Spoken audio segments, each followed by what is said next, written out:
सतनाम सतनाम करता पुरख निर्भव निर्वैर अकाल मूरत अजूनी सैभं गुर प्रसाद जप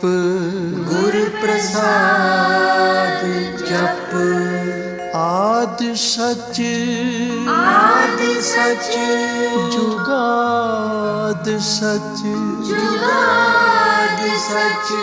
है भी सच नानक होसी भी सच नानक होसी भी सच।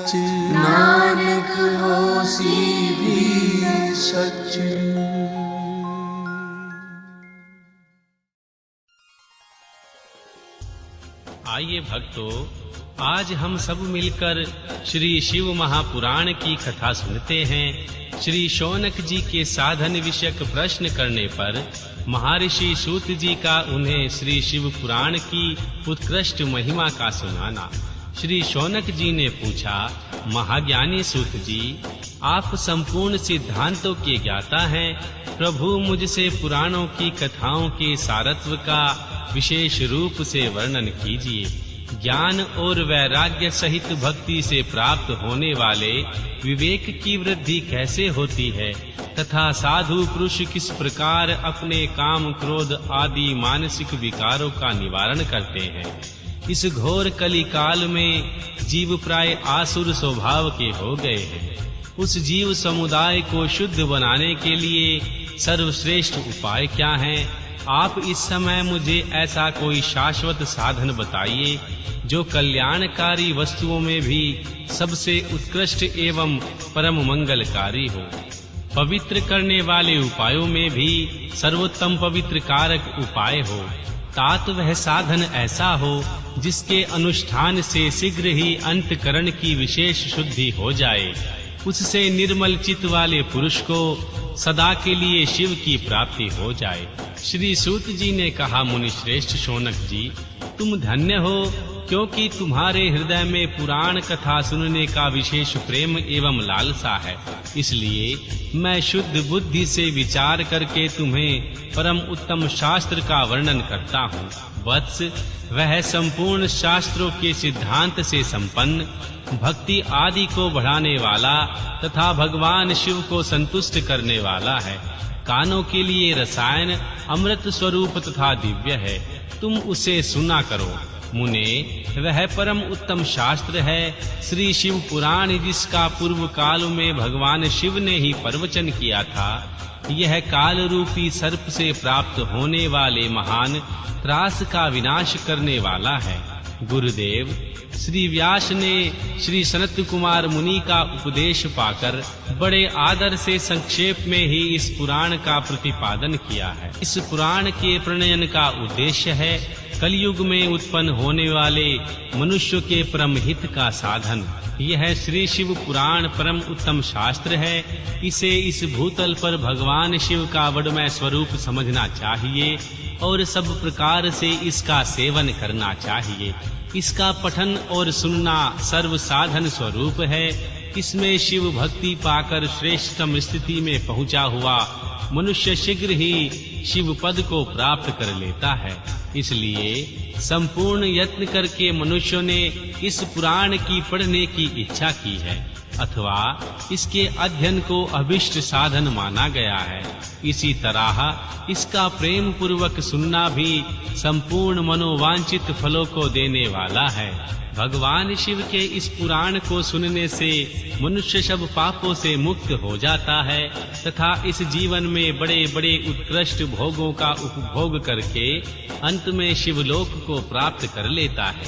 यह श्री शिव पुराण नामक ग्रंथ 24,000 श्लोकों से युक्त है। इसकी 7 संहिताएं हैं। मनुष्य को चाहिए कि वह भक्ति, ज्ञान और वैराग्य से संपन्न होकर बड़े आदर से इसको सुने। 7 संहिताओं से युक्त यह श्री दिव्य शिव पुराण पार ब्रह्मा परमात्मा के समान विराजमान है और सबसे उत्कृष्ट गति प्रदान करने वाला है।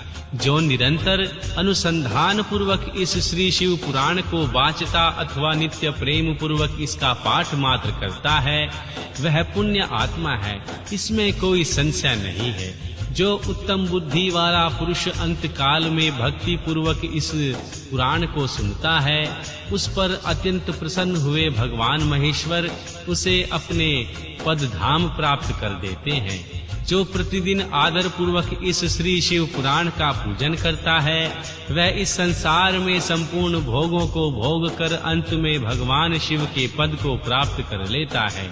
जो प्रतिदिन आलस्य रहित होकर रेशमी वस्त्र आदि के वेष्टन से इस श्री शिव पुराण का सत्कार करता है, वह सदा सुखी होता है। वह शिव पुराण निर्मल तथा भगवान शिव का सर्वस्व है। जो इस लोक और परलोक में भी सुख चाहता हो, उसे आदर के साथ प्रयत्न पूर्वक इसका सेवन करना चाहिए।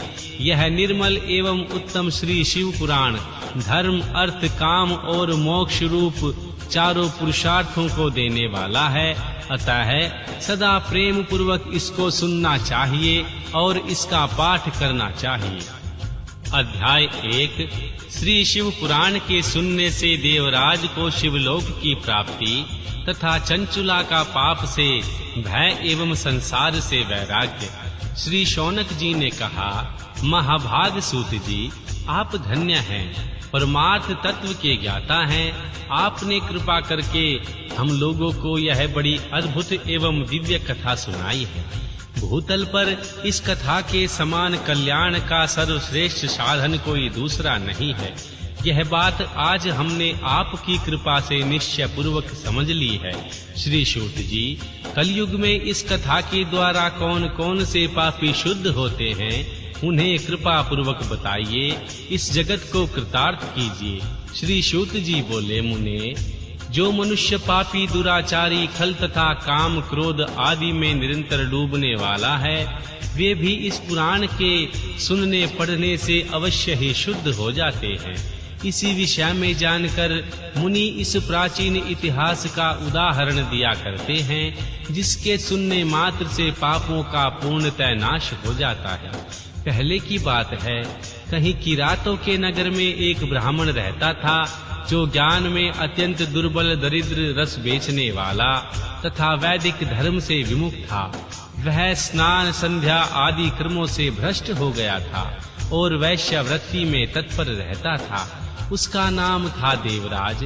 वह अपने ऊपर विश्वास करने वाले लोगों को ठगा करता था। उसने ब्राह्मणों, क्षत्रियों, वैश्यों, शूद्रों तथा दूसरों को भी अनेक बहानों से मारकर उनका धन हड़प लिया करता था, परंतु उस पापी का थोड़ा सा भी धन कभी धर्म के काम में नहीं लगा था। वह वेश्यागामी तथा सब प्रकार से आचार भ्रष्ट था। एक दिन घूमता घामता वह देव योग से प्रतिष्ठानपुर झूसी प्रयाग में जा पहुंचा। वहां उसने एक शिवालय देखा, जहां बहुत से साधु महात्मा एकत्रित हुए थे। देवराज उस शिवालय में ठहर गया, किंतु वहां उस ब्राह्मण को बुखार आ गया। उस बुखार से उसको बड़ी पीड़ा होने लगी। वहां एक ब्राह्मण देवता श्री शिव पुराण की कथा सुना रहे थे। बुखार में पड़ा हुआ देवराज ब्राह्मण के मुखारबिंद से निकली हुई उस श्री शिव कथा को निरंतर सुनता रहा। 1 मास के बाद वह बुखार से अत्यंत पीड़ित होकर चल बसा। यमराज के दूत आए और उसे पाशों में बांधकर बलपूर्वक यमपुरी ले गए। इतने में ही श्री शिवलोक से भगवान शिव के पार्षदगण आ गए और उनके गौर अंग कर्पूर के समान उज्जवल थे, हाथ त्रिशूल से सुशोभित हो रहे थे। उनके संपूर्ण अंग भस्म से उद्भासित थे और रुद्राक्ष की मालाएं उनके शरीर की शोभा बढ़ा रही थी। वे सब के सब क्रोध पूर्वक यमपुरी में गए और यमराज के दूतों को मार पीट कर बारंबार धमकाकर उन्होंने श्री देवराज को उनके चंगुल से छुड़ा लिया। अत्यंत अद्भुत विमान पर बिठाकर जब वे शिवदूत कैलाश जाने को तैयार हुए, उस समय यमपुरी में बड़ा भारी कोलाहल मच गया। उस कोलाहल को सुनकर धर्मराज अपने भवन के बाहर आए और उन्होंने रुद्रों के समान प्रतीत होने वाले उन चारों दूतों को देखकर धर्मज्ञ धर्मराज ने उनका विधि पूर्वक पूजन किया और ज्ञान दृष्टि से देखकर सारा वृतांत जान लिया।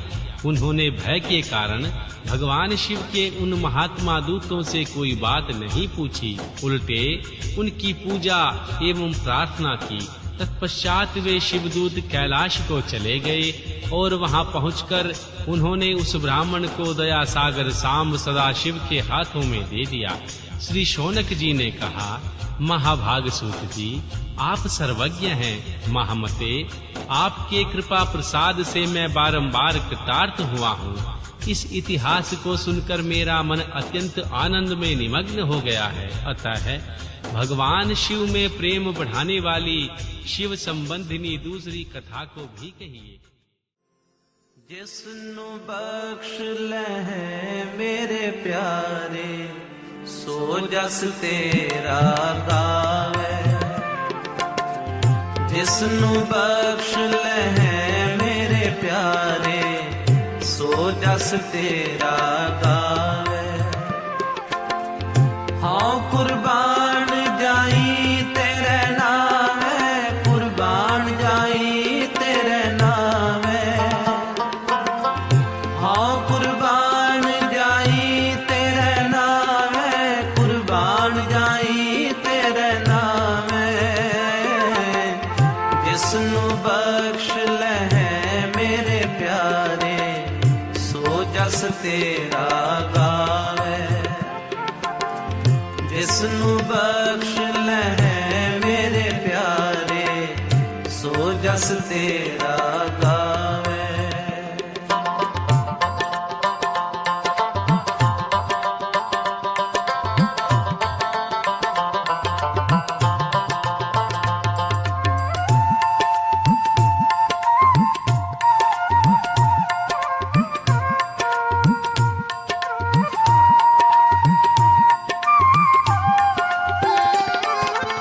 मन तन वसिया सोई, जय जयकार करे सब कोई। जय जयकार करे सब कोई।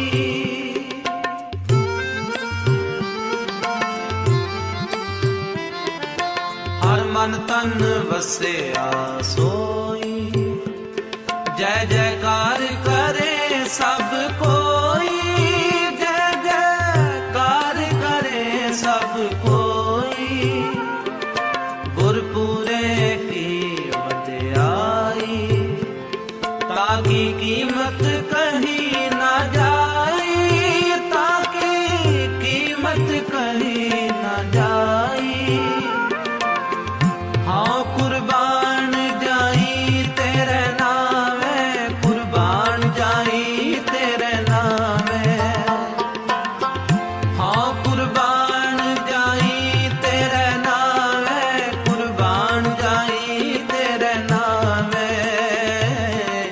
जिसनु बख्श लहे मेरे प्यारे, सो जस तेरा गावे।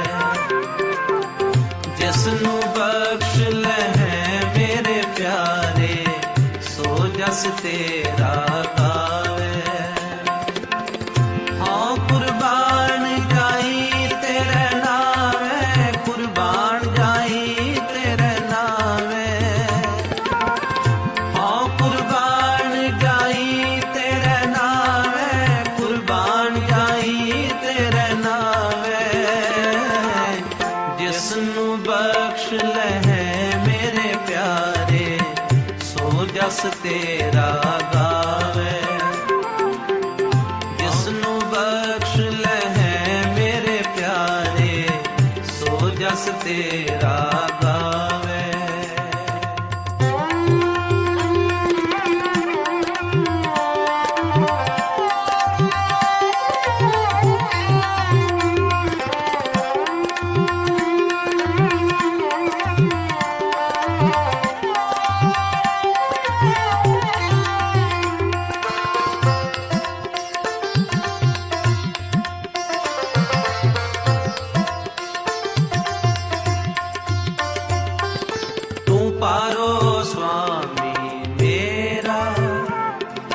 संता परवासा तेरा, संता परवासा तेरा।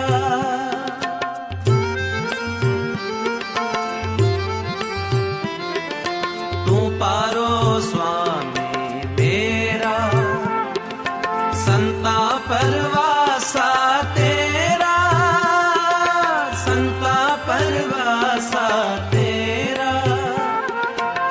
नानक प्रभु शरनाई, मुख निंदक कै छाई, मुख निंदक कै छाई।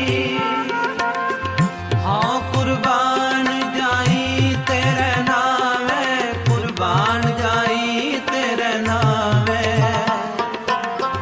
हाँ कुर्बान जाई तेरे नावे, कुर्बान जाई तेरे नावे। जिसनु बख्श लहे मेरे प्यारे, सो जस तेरा गावे।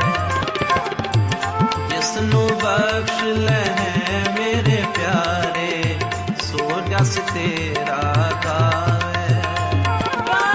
जिसनु बख्श लहे मेरे प्यारे, सो जस तेरा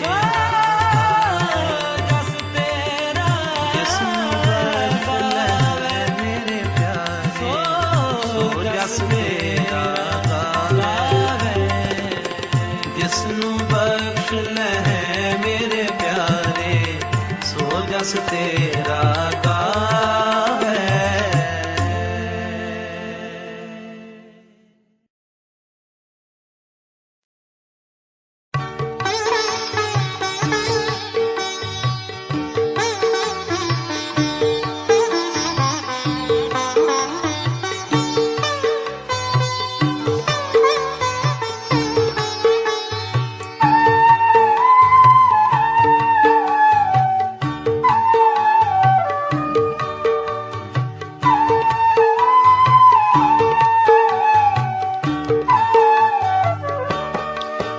जाके मन वसिया निरंकार, जाके मन वसिया, जाके मन वसिया निरंकार, जाके मन वसिया। इस ते ऊपर नाही विचार, इस ते ऊपर नाही विचार। जाके मन वसिया निरंकार, जाके मन वसिया निरंकार, जाके मन वसिया निरंकार, जाके मन वसिया, जाके मन वसिया निरंकार, जाके मन वसिया।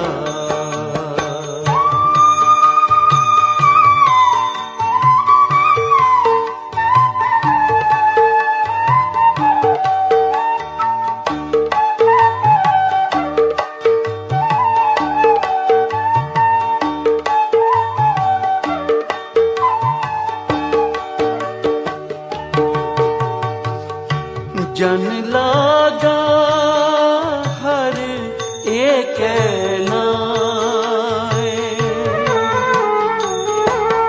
जन लागा हर एक नाए। तिसकी आस न बिरती जाए, तिसकी आस न बिरती जाए। जाके मन वसिया निरंकार, जाके मन वसिया, जाके मन वसिया निरंकार जाके मन वसया इसते ऊपर नाही विचार इसते ऊपर नाही विचार जाके मन वसया निरंकार जाके मन वसया जाके मन वसया निरंकार जाके मन वसया।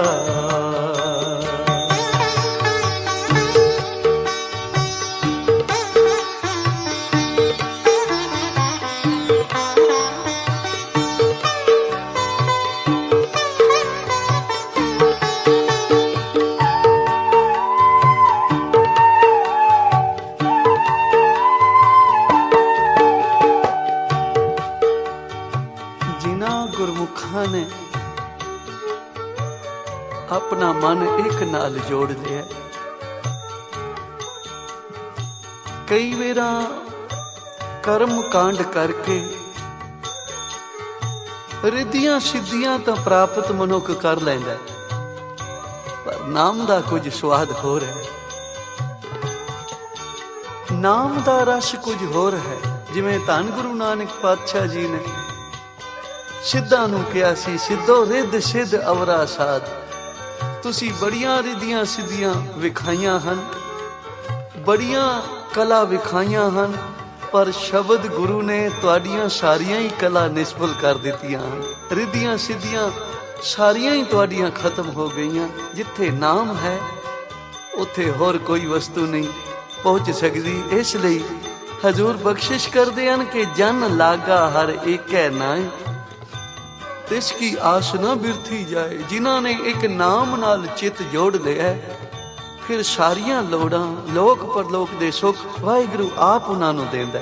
ਇਸ ਲਈ ਹਜ਼ੂਰ ਬਖਸ਼ਿਸ਼ ਕਰ ਰਹੇ ਹਨ, ਜਨ ਲਾਗਾ ਹਰ ਏਕੈ ਨਾਏ, ਜਨ ਲਾਗਾ ਹਰ ਏਕੈ ਨਾਏ, तिसकी आस ना बिरती जाए, तिसकी आस ना बिरती जाए, जाके मन बसया निरंकार, जाके मन बसया जाके मन बसया निरंकार, जाके मन बसया इसते ऊपर नाही विचार, इसते ऊपर नाही विचार, जाके मन बसया निरंकार, जाके मन बसया जाके मन बसया निरंकार, जाके मन बसया।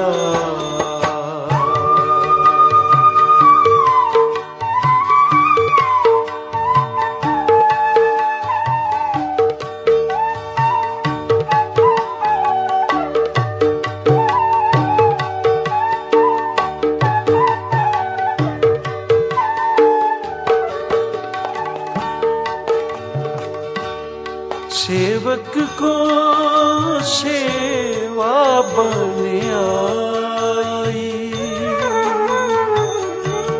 सेवक को सेवा बन आई, हुक्म बूझ परम पद पाई,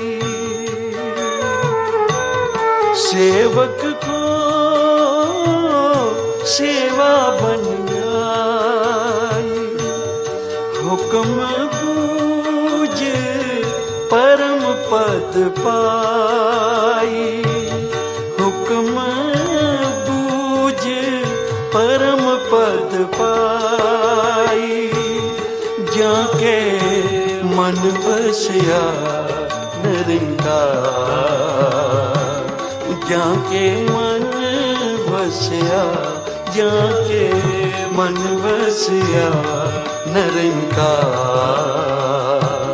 जाके मन बसया।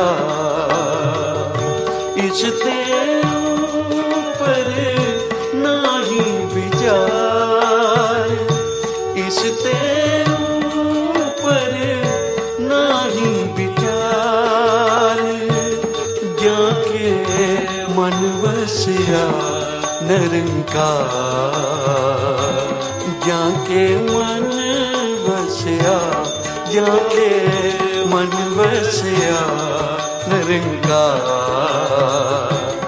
जाके मन बसया।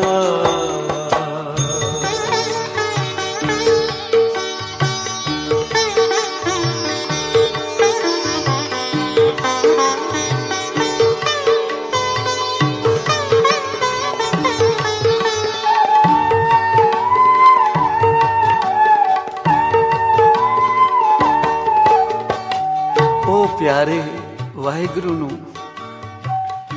ਬੜੇ ਚੰਗੇ ਲੱਗਦੇ ਹਨ ਜੋ ਹੁਕਮ ਵਿੱਚ ਰਹਿੰਦੇ ਹਨ। ਅਕਾਲ ਪੁਰਖ ਦੇ ਪਾਣੇ ਵਿੱਚ ਰਹਿਣਾ ਹੀ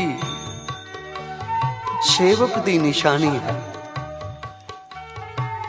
ਸੇਵਕ ਕੋ ਸੇਵਾ ਬਣ ਆਈ, ਹੁਕਮ ਬੂਝ ਪਰਮ ਪਦ ਪਾਈ। ਜੋ ਹੁਕਮ ਹੈ ਉਸ ਨੂੰ ਖਿੜੇ ਮੱਥੇ ਮੰਨ ਲਵੇ, ਉਹ ਸੇਵਕ ਹੈ।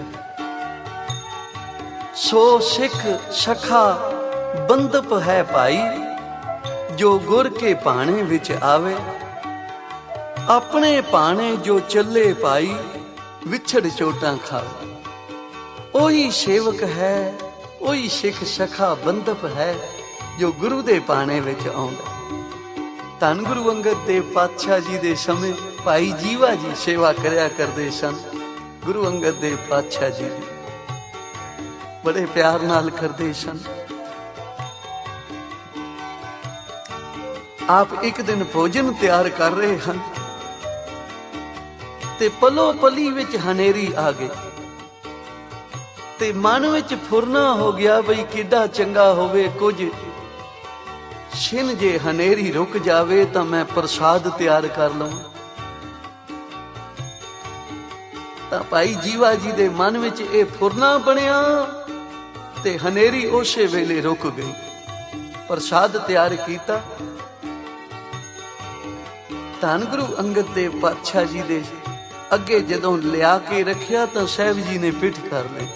ਭਾਈ ਜੀਵਾ ਜੀ ਫਿਰ ਸਨਮੁਖ ਹੁੰਦੇ ਹਨ, ਸਾਹਿਬ ਪਿੱਠ ਕਰ ਲੈਂਦੇ ਹਨ। ਉਹ ਸੱਚਾ ਪਾਤਸ਼ਾਹ, ਉਹ ਮੇਰਾ ਦੇ ਸਾਈਂ, ਮੇਰੇ ਕੋਲੋਂ ਕੀ ਅਵਗਿਆ ਹੋ ਗਈ ਹੈ, ਕੀ ਭੁੱਲ ਹੋ ਗਈ ਹੈ, ਆਪ ਮੇਰੇ ਵੱਲ ਮੁਖ ਕਿਉਂ ਨਹੀਂ ਕਰ ਰਹੇ। ਤਾਂ ਧੰਨ ਗੁਰੂ ਅੰਗਦ ਦੇਵ ਪਾਤਸ਼ਾਹ ਕਹਿਣ ਲੱਗੇ, ਭਾਈ ਤੂੰ ਅਕਾਲ ਪੁਰਖ ਵਾਹਿਗੁਰੂ ਦੇ ਭਾਣੇ ਵਿੱਚ ਦਖਲ ਦਿੱਤਾ, ਹੁਕਮ ਨਹੀਂ ਮੰਨਿਆ। ਕੀ ਹੋ ਜਾਂਦਾ ਜੇ ਸਾਡੇ ਲਈ ਪ੍ਰਸਾਦ ਥੋੜਾ ਲੇਟ ਤਿਆਰ ਹੋ ਜਾਂਦਾ। ਤੂੰ ਹਨੇਰੀ ਨੂੰ ਰੋਕ ਦਿੱਤਾ। ਇਸ ਹਨੇਰੀ ਨੇ ਪਤਾ ਨਹੀਂ ਕਿਤਨੇ ਜੀਵਾਂ ਨੂੰ ਰੋਜੀ ਦੇਣੀ ਸੀ। ਕਈ ਐਸੇ ਵੀ ਤਾਂ ਧਰਤੀ ਤੇ ਹਨ ਜਾਨਵਰ ਜੋ ਹਨੇਰੀ ਆਉਂਦੀ ਹੈ ਤੇ ਉਹ ਮਿੱਟੀ ਉਹਨਾਂ ਦੇ ਮੁਖ ਵਿੱਚ ਪੈਂਦੀ ਹੈ ਤੇ ਉਹਨਾਂ ਨੂੰ ਖੁਰਾਕ ਪ੍ਰਾਪਤ ਹੁੰਦੀ ਹੈ। ਇਸ ਲਈ ਤੂੰ ਅਨੇਕਾਂ ਜੀਵਾਂ ਦੀ ਰੋਜੀ ਮਾਰ ਕੇ ਇੱਕ ਸਾਡੇ ਵਾਸਤੇ ਪ੍ਰਸ਼ਾਦ ਲਿਆਇਆ। ਅਸੀਂ ਨਾਰਾਜ਼ ਨਾ ਹੋਈਏ ਤਾਂ ਕੀ ਹੋਈਏ। ਇਸ ਲਈ ਅਕਾਲ ਪੁਰਖ ਦੇ ਭਾਣੇ ਵਿੱਚ ਦਖਲ ਨਹੀਂ ਦੇਣਾ। ਉਹ ਸੇਵਕ ਨਹੀਂ ਹੈ ਜਿਹੜਾ ਅਕਾਲ ਪੁਰਖ ਵਾਹਿਗੁਰੂ ਦੇ ਭਾਣੇ ਵਿੱਚ ਦਖਲ ਦੇ ਰਿਹਾ ਹੈ। ਆਪਣੇ ਭਾਣੇ ਜੋ ਚੱਲੇ ਭਾਈ, ਉਹ ਵਿਛੜ ਚੋਟਾਂ ਖਾਵੇ। ਇਸ ਲਈ ਅੱਗੋਂ ਲਈ ਭਾਈ ਜੀਵਾ ਜੀ ਨੇ ਚਰਨ ਫੜ ਕੇ ਮਾਫੀ ਮੰਗੀ। ਇਹ ਮੇਰਾ ਦੇ ਸਾਈਂ, ਪਿਛਲੇ ਔਗਣ ਬਖਸ਼ ਲੈ ਪ੍ਰਭ, ਆਗੇ ਮਾਰਗ ਪਾਵੇ। ਇਸ ਸੇਵਕ ਉਹੀ ਹੈ ਜੋ ਸੇਵਾ ਮਨ ਕਰਕੇ ਕਰੇ ਤੇ ਅਕਾਲ ਪੁਰਖ ਵਾਹਿਗੁਰੂ ਦੇ ਹੁਕਮ ਵਿੱਚ ਰਵੇ। ਇਸ ਲਈ ਹਜ਼ੂਰ ਬਖਸ਼ਿਸ਼ ਕਰ ਰਹੇ ਹਨ। ਸੇਵਕ ਕੋ ਸੇ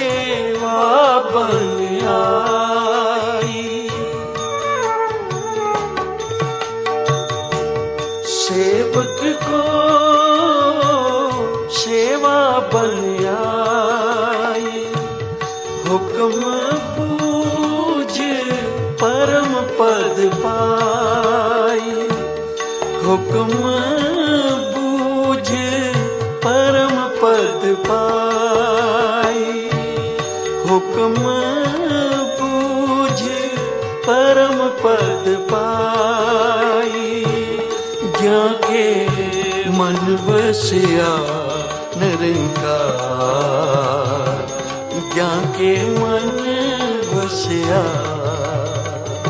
हो, जाके मन बसिया निरंकार, जाके मन बसिया। इसते ऊपर नाही विचार, इसते ऊपर नाही विचार, जाके मन बसिया निरंकार, जाके मन बसिया, जाके मन बसिया निरंकार, जाके मन बसिया।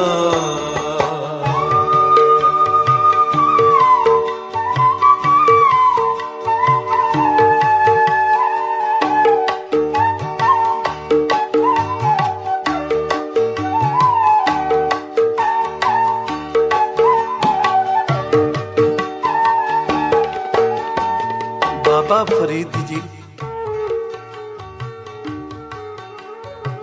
संसार ਦਾ ਰਮਣਨ ਕਰਦੇ ਹੋਏ ਪਾਕ ਪਟਨ ਜਾ ਪਹੁੰਚੇ।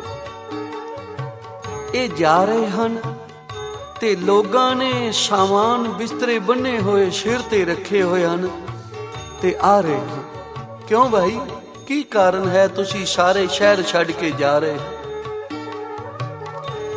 ਤਾਂ ਇਹਨਾਂ ਲੋਕਾਂ ਨੇ ਹੱਥ ਜੋੜ ਕੇ ਬੇਨਤੀ ਕੀਤੀ, ਫਕੀਰ ਸਾਈਂ ਅਸੀਂ ਇਸ ਲਈ ਜਾ ਰਹੇ ਹਾਂ ਕਿ ਹਰ 6ਵੇਂ ਮਹੀਨੇ ਇਹ ਦਰਿਆ ਚੜ੍ਹਦਾ ਹੈ ਤੇ ਸਾਰੇ ਦਾ ਸਾਰਾ ਇਲਾਕਾ ਰੋੜ ਕੇ ਲੈ ਜਾਂਦਾ। ਇਹ ਗੱਲ ਸੁਣ ਕੇ ਬਾਬਾ ਫਰੀਦ ਜੀ ਰੋਹ ਵਿੱਚ ਆ ਗਏ ਤੇ ਰੱਬ ਨੂੰ ਮਿਹਣਾ ਮਾਰਨ ਲੱਗੇ। ਰੱਬ ਨੂੰ ਕੀ ਮਿਹਣਾ ਮਾਰਨਾ ਸੀ, ਦਰਿਆ ਨੂੰ ਹੀ ਮਿਹਣਾ ਮਾਰਿਆ। ਆਖਿਆ ਕੰਧੀ ਵਹਿਣ ਨਾ ਢਾ, ਤੂੰ ਵੀ ਲੇਖਾ ਦੇਵਣਾ। ਦਰਿਆ ਨੂੰ ਕਹਿਣ ਲੱਗੇ, ਓਏ ਕੰਧੀ ਨਾ ਢਾ, ਕਿਨਾਰਿਆਂ ਤੋਂ ਬਾਹਰ ਨਾ ਪਓ, ਅਕਾਲ ਪੁਰਖ ਵਾਹਿਗੁਰੂ ਦੇ ਦਰਬਾਰ ਵਿੱਚ ਤੈਨੂੰ ਲੇਖਾ ਦੇਣਾ ਪਵੇਗਾ। ਜਦੋਂ ਇਹ ਗੱਲ ਆਖੀ ਤਾਂ ਆਕਾਸ਼ਬਾਣੀ ਹੋਈ, ਓਏ ਫਰੀਦਾ ਤੂੰ ਰੱਬ ਦਾ ਸ਼ਰੀਕ ਜੰਮ ਪਿਆ।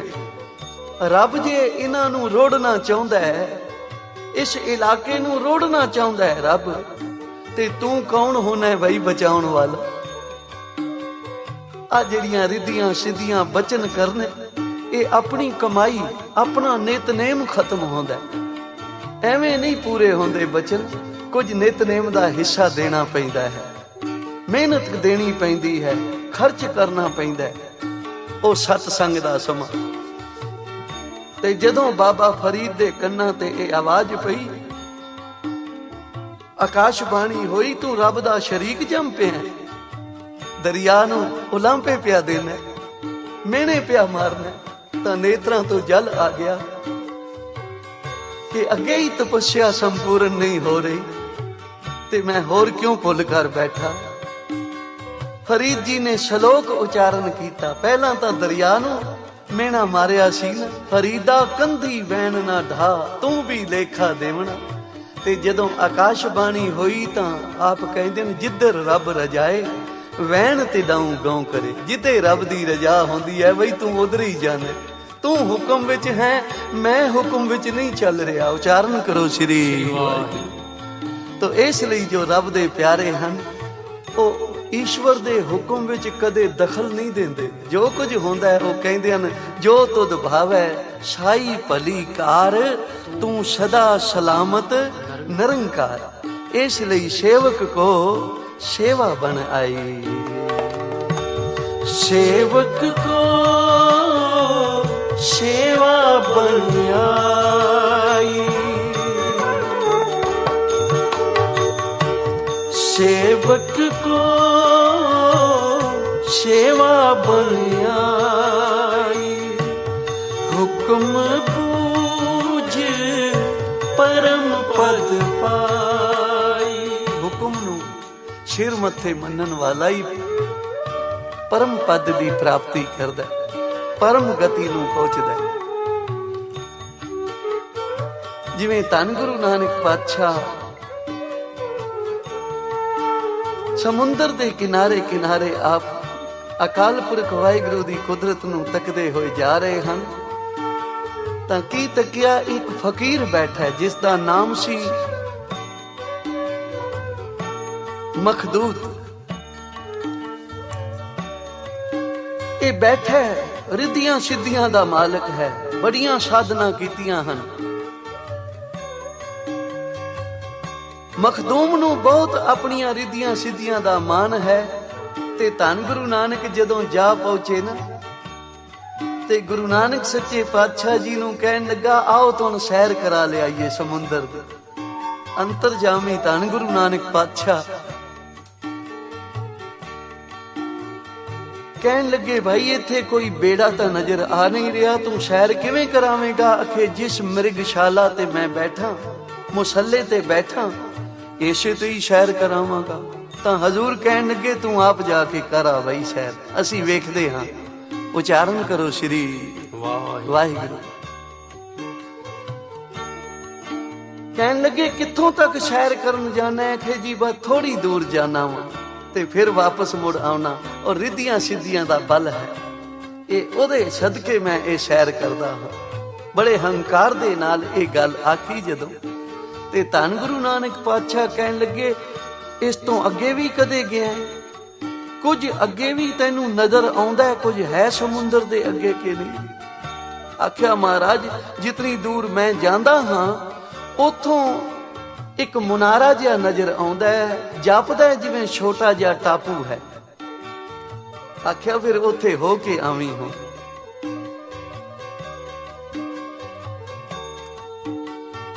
ਮਖਦੂਮ ਜਦੋਂ ਗਿਆ, ਆਪਣੇ ਮੁਸੱਲੇ ਤੇ ਤਰ ਕੇ ਉਸ ਟਾਪੂ ਤੇ ਜਾ ਅਪੜਿਆ। ਜਾਂ ਅਪੜਿਆ ਤਾਂ ਕੀ ਵੇਖਦਾ, ਉੱਥੇ ਮਹਾਪੁਰਸ਼ ਬੈਠੇ ਹਨ। ਸ਼ਾਮਾਂ ਦਾ ਸਮਾਂ ਹੋ ਗਿਆ, ਆਕਾਸ਼ਾਂ ਤੋਂ ਸਾਰਿਆਂ ਲਈ ਭੋਜਨ ਉਤਰਿਆ, ਮਖਦੂਮ ਦਾ ਵੀ ਉਤਰਿਆ। ਇਹਨਾਂ ਨੇ ਭੋਜਨ ਛਕਿਆ, ਉਹਨਾਂ ਮਹਾਪੁਰਸ਼ਾਂ ਨੇ ਵੀ ਭੋਜਨ ਛਕਿਆ। ਤੇ ਸਾਹਮਣੇ ਮਖਦੂਮ ਕੀ ਵੇਖਦਾ, ਇੱਕ ਬੇੜਾ ਭਰਿਆ ਹੋਇਆ ਆ ਰਿਹਾ ਹੈ ਤੇ ਅਚਾਨਕ ਤੂਫਾਨ ਆਣ ਦੇ ਨਾਲ ਡੁੱਬਣ ਲੱਗਾ। ਤਾਂ ਅਰਦਾਸ ਕੀਤੀ ਹੈ, ਖੁਦਾਵੰਦ ਕਰੀਮ, ਹੇ ਵਾਹਿਗੁਰੂ, ਹੇ ਈਸ਼ਵਰ, ਇਹਨਾਂ ਦਾ ਕੀ ਕਸੂਰ ਹੈ? ਕੋਈ ਕਿਤੋਂ ਆਇਆ ਹੈ, ਕੋਈ ਕਿਤੋਂ ਆਇਆ ਹੈ, ਕੋਈ ਘਰ ਨੂੰ ਜਾ ਰਿਹਾ ਹੈ, ਕੋਈ ਘਰੋਂ ਆਇਆ ਹੈ। ਇਹਨਾਂ ਦੀ ਰੱਖਿਆ ਕਰ, ਤੂੰ ਆਪ ਬਚਾ ਇਹਨਾਂ ਨੂੰ। ਤਾਂ ਇਹ ਬੇੜਾ ਡੁੱਬਣ ਤੋਂ ਬਚ ਗਿਆ। ਸਾਧ ਸੰਗਤ ਬੋਲੋ ਸ਼੍ਰੀ ਵਾਹਿਗੁਰੂ। ਥੋੜੀ ਦੇਰ ਬਾਅਦ ਕੀ ਤੱਕਿਆ ਕਿ ਜਿਸ ਟਾਪੂ ਵਿੱਚ ਬੈਠਾ ਉਹ ਮੁਨਾਰਾ ਵੀ ਡਿੱਗਣ ਲੱਗਾ, ਪਾਣੀ ਦੇ ਵਿੱਚ ਰਲਣ ਲੱਗਾ। ਐ ਖੁਦਾਵੰਦ ਕਰੀਮ, ਇਹ ਵਾਹਿਗੁਰੂ, ਤੂੰ ਆਪ ਰੱਖਿਆ ਕਰ। ਇਹ ਕੀ ਕਰ ਰਿਹਾ? ਕਈ ਜੀ ਇੱਥੇ ਵਸਦੇ ਹੋਣਗੇ, ਸਾਰੇ ਨਾਲ ਡੁੱਬ ਜਾਣਗੇ, ਕਿਰਪਾ ਕਰ। ਤਾਂ ਉਹ ਮੁਨਾਰਾ ਡਿੱਗਣੋਂ ਵੀ ਰੁਕ ਗਿਆ। ਪਰ ਹੁਣ ਜਦੋਂ ਪ੍ਰਸ਼ਾਦੇ ਦਾ ਟਾਈਮ ਹੋਇਆ ਤਾਂ ਨਾ ਉਹਨਾਂ ਮਹਾਂਪੁਰਖਾਂ ਵਾਸਤੇ ਭੋਜਨ ਉਤਰਿਆ, ਨਾ ਮਖਦੂਮ ਵਾਸਤੇ ਉਤਰਿਆ। ਸਾਰੇ ਹੀ ਭੁੱਖੇ ਬੈਠੇ ਹਨ। ਉਹਨਾਂ ਮਹਾਂਪੁਰਖਾਂ ਵਿੱਚੋਂ ਕਿਸੇ ਨੇ ਆਖਿਆ, ਭਾਈ ਕੋਈ ਨਾ ਸ਼ੁਕਰਾ ਇਨਸਾਨ ਜਿਸ ਨੇ ਖੁਦਾ ਦੀ ਹੋਂਦ ਵਿੱਚ ਦਖਲ ਦਿੱਤਾ ਹੈ, ਕੋਈ ਐਸਾ ਮਨੁੱਖ ਸਾਡੇ ਵਿੱਚ ਆਇਆ ਹੈ ਜਿਹਦੇ ਕਰਕੇ ਸਾਨੂੰ ਭੋਜਨ ਨਹੀਂ ਮਿਲ ਰਿਹਾ। ਉਚਾਰਨ ਕਰੋ ਸ੍ਰੀ ਵਾਹਿਗੁਰੂ। ਸਾਰਿਆਂ ਦੀ ਨਿਗਾਹ ਇਹਦੇ ਉੱਪਰ ਪਈ, ਪਰ ਮਖਦੂਮ ਬੜੇ ਅਹੰਕਾਰ ਦੇ ਨਾਲ ਕਹਿ ਰਿਹਾ ਹੈ। ਉਹਨਾਂ ਫਕੀਰਾਂ ਨੂੰ ਕਹਿਣ ਲੱਗਾ, ਮੇਰੇ ਵਰਗਾ ਕੌਣ ਹੋ ਸਕਦਾ ਹੈ? ਆ ਵੇਖਿਆ ਜੇ ਜਹਾਜ਼ ਡੁੱਬਣ ਲੱਗਾ ਸੀ, ਕਿਤਨੇ ਜੀ ਡੁੱਬ ਕੇ ਖਤਮ ਹੋ ਜਾਂਦੇ। ਮੈਂ ਖੁਦਾਵੰਦ ਕਰੀਮ ਅੱਗੇ ਅਰਦਾਸ ਕੀਤੀ ਹੈ, ਬੇਨਤੀ ਕੀਤੀ ਹੈ, ਮੇਰੀ ਅਰਜ਼ੋਈ ਪ੍ਰਵਾਨ ਹੋਈ ਹੈ। ਤੇ ਸਾਰੇ ਬੇੜੇ ਦੇ ਵਿੱਚ ਜਿਤਨੇ ਜੀ ਸਨ ਸਾਰੇ ਹੀ ਬਚ ਗਏ ਹਨ। ਆ ਹੁਣੇ ਥੋੜੀ ਦੇਰ ਹੋਈ ਹੈ, ਮੁਨਾਰਾ ਵੀ ਡਿੱਗਣ ਲੱਗਾ ਸੀ। ਨਾ ਤੁਸੀਂ ਹੋਣਾ ਸੀ ਨਾ ਮੈਂ ਹੋਣਾ ਸੀ। ਇਹ ਮੇਰੀ ਹੀ ਤਾਂ ਅਰਜ਼ ਦਾ ਸਦਕਾ ਅੱਜ ਅਸੀਂ ਇੱਥੇ ਬੈਠੇ ਹਾਂ। ਉਚਾਰਨ ਕਰੋ ਸ੍ਰੀ ਵਾਹਿਗੁਰੂ। ਉਹਨਾਂ ਮਹਾਂਪੁਰਖਾਂ ਨੇ ਆਖਿਆ, ਓਏ ਭਲੇ ਲੋਕਾ, ਤਦੇ ਹੀ ਭੋਜਨ ਨਹੀਂ ਉਤਰਿਆ ਆਕਾਸ਼ਾਂ ਤੋਂ। ਤੇਰੇ ਪਿੱਛੇ ਸਾਨੂੰ ਵੀ ਭੁੱਖਿਆਂ ਰਹਿਣਾ ਪਵੇਗਾ, ਕਿਉਂਕਿ ਪਰਮੇਸ਼ਰ ਕਦੇ ਵੀ ਉਹਨਾਂ ਤੇ ਪ੍ਰਸੰਨ ਨਹੀਂ ਹੁੰਦਾ ਜੋ ਪਰਮੇਸ਼ਰ ਦੀ ਹੋਂਦ ਵਿੱਚ ਦਖਲ ਦਿੰਦੇ ਹਨ, ਜੋ ਆਪਣੇ ਭਾਣੇ ਵਿੱਚ ਚੱਲਦੇ ਹਨ। ਪਰਮੇਸ਼ਰ ਦੇ ਭਾਣੇ ਨੂੰ ਮਿੱਠਾ ਨਹੀਂ ਮੰਨਦੇ, ਉਹ ਕਦੇ ਉਸ ਨੂੰ ਚੰਗੇ ਨਹੀਂ ਲੱਗਦੇ। ਚੰਗੇ ਤਾਂ ਉਹੀ ਲੱਗਦੇ ਹਨ ਤੇਰਾ ਕੀਆ ਮਿੱਠਾ ਲੱਗੇ। ਉਹਦਾ ਕੀਤੇ ਹੋਏ ਨੂੰ ਜਿਹੜਾ ਸਿਰ ਮੱਥੇ ਤੇ ਮੰਨਦਾ ਉਸ ਨੂੰ ਤਾਂ ਉਹੀ ਪਿਆਰੇ ਲੱਗਦੇ ਹਨ, ਚੰਗੇ ਲੱਗਦੇ ਹਨ। ਆਖਿਆ ਜਾ ਤੂੰ ਚਲਾ ਜਾ। ਮਖਦੂਮ ਹੁਣ ਉਸੇ ਹੀ ਮੁਸੱਲੇ ਤੇ ਬਹਿ ਕੇ ਕਿਨਾਰੇ ਵੱਲ ਆ ਰਿਹਾ ਹੈ। ਥੋੜੀ ਦੂਰ ਸਫ਼ਰ ਕੀਤਾ ਸੀ ਕਿ ਉਹ ਮੁਸੱਲਾ ਉੱਥੇ ਹੀ ਖੜ ਗਿਆ। ਨਾ ਅੱਗੇ ਜਾਂਦਾ ਹੈ ਨਾ ਪਿੱਛੇ ਜਾਂਦਾ ਹੈ। ਪ੍ਰਤੀਤ ਹੋਣ ਲੱਗਾ ਜਿਸ ਤਰ੍ਹਾਂ ਜਿਤਨੀ ਹੀ ਬੰਦਗੀ ਕੀਤੀ ਸੀ, ਤਪੱਸਿਆ ਕੀਤੀ ਸੀ, ਸਭ ਸਮਾਪਤ ਹੋ ਗਈ ਹੈ। ਮੈਂ ਕੱਖੋਂ ਹੌਲਾ ਹੋ ਗਿਆ, ਮੇਰੇ ਪੱਲੇ ਕੁਝ ਨਹੀਂ, ਮੈਂ ਹੁਣੇ ਡੁੱਬ ਜਾਵਾਂਗਾ, ਐਉਂ ਪ੍ਰਤੀਤ ਹੋਇਆ। ਤੇ ਦੁਹਾਈ ਦਿੱਤੀ ਉਹਨਾਂ ਮਹਾਂਪੁਰਖਾਂ ਫਕੀਰਾਂ ਨੂੰ, ਮੈਨੂੰ ਬਚਾਓ, ਮੇਰੇ ਤੇ ਕਿਰਪਾ ਕਰੋ। ਉਹਨਾਂ ਨੇ ਆਖਿਆ, ਬਈ ਤੈਨੂੰ ਹੋਰ ਕੋਈ ਨਹੀਂ ਬਚਾ ਸਕਦਾ, ਕੇਵਲ ਇੱਕ ਖੁਦਾ ਦਾ ਰੂਪ, ਈਸ਼ਵਰ ਦਾ ਰੂਪ ਧੰਨ ਗੁਰੂ ਨਾਨਕ ਪਾਤਸ਼ਾਹ ਜਿਨ੍ਹਾਂ ਨੂੰ ਤੂੰ ਬਿਠਾ ਕੇ ਆਇਆ ਉਹੀ ਤੈਨੂੰ ਬਚਾ ਸਕਦੇ ਹਨ। ਉਹਨਾਂ ਅੱਗੇ ਬੇਨਤੀ ਕਰ। ਤੇ ਜਦੋਂ ਮਖਦੂਮ ਨੇ ਬੇਨਤੀ ਕੀਤੀ, ਉਹ ਰੱਬ ਦੇ ਪਿਆਰੇ, ਉਹ ਖੁਦਾ ਦੇ ਬਖਸ਼ੇ, ਮੇਰੇ ਤੇ ਕਿਰਪਾ ਕਰ, ਮੈਂ ਕਿਨਾਰੇ ਤੱਕ ਪਹੁੰਚ ਜਾਵਾਂ। ਗੁਰੂ ਨਾਨਕ ਸੱਚੇ ਪਾਤਸ਼ਾਹ ਜੀ ਦੀ ਰਹਿਮਤ ਤੇ ਨਦਰ ਹੋਈ, ਬਖਸ਼ਿਸ਼ ਹੋਈ, ਕਿਨਾਰੇ ਤੇ ਪਹੁੰਚਿਆ, ਆ ਚਰਨਾਂ ਤੇ ਡਿੱਗਾ। ਧੰਨ ਗੁਰੂ ਨਾਨਕ ਪਾਤਸ਼ਾਹ ਕਹਿਣ ਲੱਗੇ, ਮਖਦੂਮ ਤੂੰ ਜਿਤਨੇ ਜਪ ਤਪ ਸਿਮਰਨ ਭਜਨ ਕਿਤਨੇ ਸਾਧਨ ਕੀਤੇ ਸਨ, ਸਾਰੇ ਤੇਰੇ ਖਤਮ ਹੋ ਗਏ ਹਨ। ਕਿਉਂਕਿ ਤੂੰ ਰੱਬ ਕੋਲੋਂ ਕੁਝ ਮੰਗਦਾ ਹੀ ਰਿਹਾ, ਉਸ ਦੀ ਹੋਂਦ ਵਿੱਚ ਦਖਲ ਹੀ ਦਿੰਦਾ ਰਿਹਾ। ਰਿੱਧੀਆਂ ਸਿੱਧੀਆਂ ਵਿਖਾ ਕੇ ਇਹਨਾਂ ਮੁਸੱਲਿਆਂ ਤੇ ਸਮੁੰਦਰ ਤੇ ਤੁਰ ਤੁਰ ਕੇ ਤੂੰ ਆਪਣੀ ਸਾਰੀ ਬੰਦਗੀ ਗਵਾ ਲਈ ਹੈ, ਆਪਣੀ ਤਪੱਸਿਆ ਹੀ ਗਵਾ ਲਈ ਹੈ। ਤਾਂ ਭਾਈ ਰਿੱਧੀਆਂ ਸਿੱਧੀਆਂ ਦਾ ਕੁਝ ਹੋਰ ਸਵਾਦ ਹੈ। ਤੇ ਜੋ ਈਸ਼ਵਰ ਦਾ, ਅਕਾਲ ਪੁਰਖ ਦਾ, ਖੁਦਾ ਦਾ ਸਿਮਰਨ ਕਰਦੇ ਹਨ, ਉਹ ਫਿਰ ਕਦੇ ਕੁਝ ਉਹਦੇ ਕੋਲੋਂ ਮੰਗਦੇ ਨਹੀਂ, ਉਹ ਨਹੀਂ ਮੰਗਦੇ। ਜੋ ਰੱਬ ਦੇ ਪਿਆਰੇ ਹੁੰਦੇ ਹਨ ਉਹ ਕਦੇ ਵੀ ਨਹੀਂ ਮੰਗਦੇ। ਉਹ ਤਾਂ ਲਬੋਂ ਮੇਂ ਮੋਹਰੇ ਖਾਮੋਸ਼ੀ, ਦਿਲੋਂ ਮੇਂ ਯਾਦ ਕਰਤੇ ਹੈ। ਉਹਨਾਂ ਦਾ ਮਨ ਗੁਰੂ ਦੇ ਚਰਨਾਂ ਵਿੱਚ ਹੁੰਦਾ ਹੈ। ਭਾਵੇਂ ਸਿਰ ਤੇ ਆਰੇ ਚੱਲ ਜਾਣ, ਖੋਪੜੀਆਂ ਲੈ ਜਾਣ, ਚਰਖੜੀਆਂ ਤੇ ਚੜ ਜਾਣ, ਦੇਗ ਵਿੱਚ ਉਬਾਲੇ ਜਾਣ, ਉਹ ਫਿਰ ਪਾਣੇ ਨੂੰ ਮਿੱਠਾ ਕਰਕੇ ਮੰਨਦੇ ਹਨ। ਇਹ ਸਿਮਰਨ ਵਿੱਚ ਬਰਕਤਾਂ ਹਨ, ਇਹ ਸਿਮਰਨ ਵਿੱਚ ਦਾਤਾਂ ਹਨ। ਇਸ ਲਈ ਹਜ਼ੂਰ ਬਖਸ਼ਿਸ਼ ਕਰਦੇ ਹਨ, ਹੁਕਮ ਬੂਝ ਪਰਮ ਪਦ ਪਾਈ। ਜਿਨ੍ਹਾਂ ਨੇ ਹੁਕਮ ਨੂੰ ਬੁੱਝ ਲਿਆ ਬਈ, ਉਹ ਪਰਮ ਪਦ ਨੂੰ ਪ੍ਰਾਪਤ ਹੋਏ ਹਨ। ਇਸ ਤੇ ਉੱਪਰ ਨਹੀਂ ਵਿਚਾਰ, ਸਿਮਰਨ ਤੋਂ ਉੱਤੇ ਕੋਈ ਰਿਧੀ ਸਿੱਧੀ ਨਹੀਂ ਹੈ। ਜਾਂ ਕੇ ਮਨ ਬਸਿਆ ਨਿਰੰਕਾਰ, ਹਜ਼ੂਰ ਬਖਸ਼ਿਸ਼ ਕਰ ਰਹੇ ਹਨ। ਜਾਂ ਕੇ ਮਨ ਬਸਿਆ ਨਿਰੰਕਾਰ, ਜਾਂ ਕੇ ਮਨ ਬਸਿਆ, ਜਾਂ ਕੇ ਮਨ ਬਸਿਆ ਨਿਰੰਕਾਰ, ਜਾਂ ਕੇ ਮਨ ਬਸਿਆ।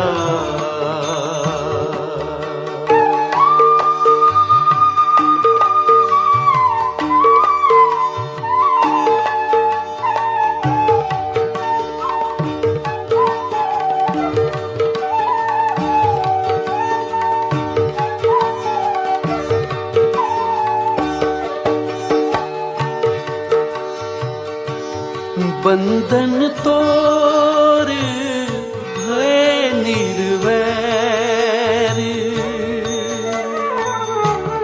बंधन तोर भय निर्वैर, अन दिन पूजे गुर के पैर, अन दिन पूजे गुर के पैर, अन दिन पूजे गुर के पैर, जाके मन बसिया निरंकार,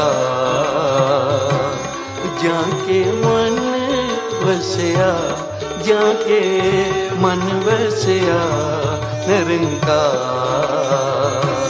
जाके मन बसिया, इसते ऊपर नाही विचार, इसते ऊपर नाही विचार, कि जाके मन बसिया निरंकार, जाके मन बसिया, जाके मन बसिया निरंकार, जाके मन बसिया।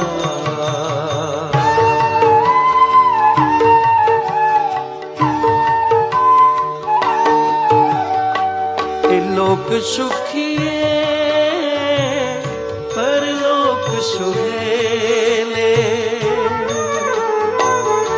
ए लोक सुखिए परलोक सुहेले, नानक हर प्रभु आपे मेले, नानक हर प्रभु आपे मेले, जाके मन बसिया निरंकार, जाके मन बसिया, इसते ऊपर नाही विचार, जाके मन बसिया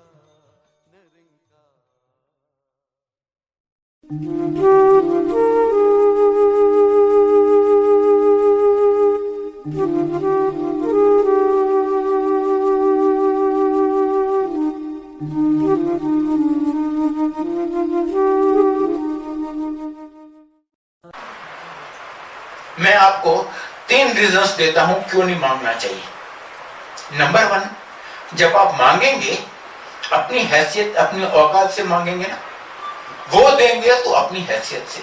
कहां उनकी हैसियत, कहां मेरी हैसियत, दिन रात का फर्क है, जमीन आसमान का फर्क है।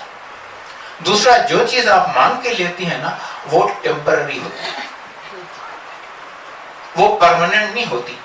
अगर कोई आपको खुद ही कोई कुछ भी दे रहा है तो वो आपकी हो गई, आपकी गिफ्ट है, वो परमानेंट है। पर आप मांग के लेते हैं वो टेम्पररी है। और तीसरा एंड मोस्ट इंपॉर्टेंट, आपको ये पता ही नहीं कि आप जो मांग रहे हैं वो आपके लिए अच्छा भी है या नहीं है। वो देंगे तो वो तो मेरे लिए वही देंगे जो मेरे लिए अच्छा है।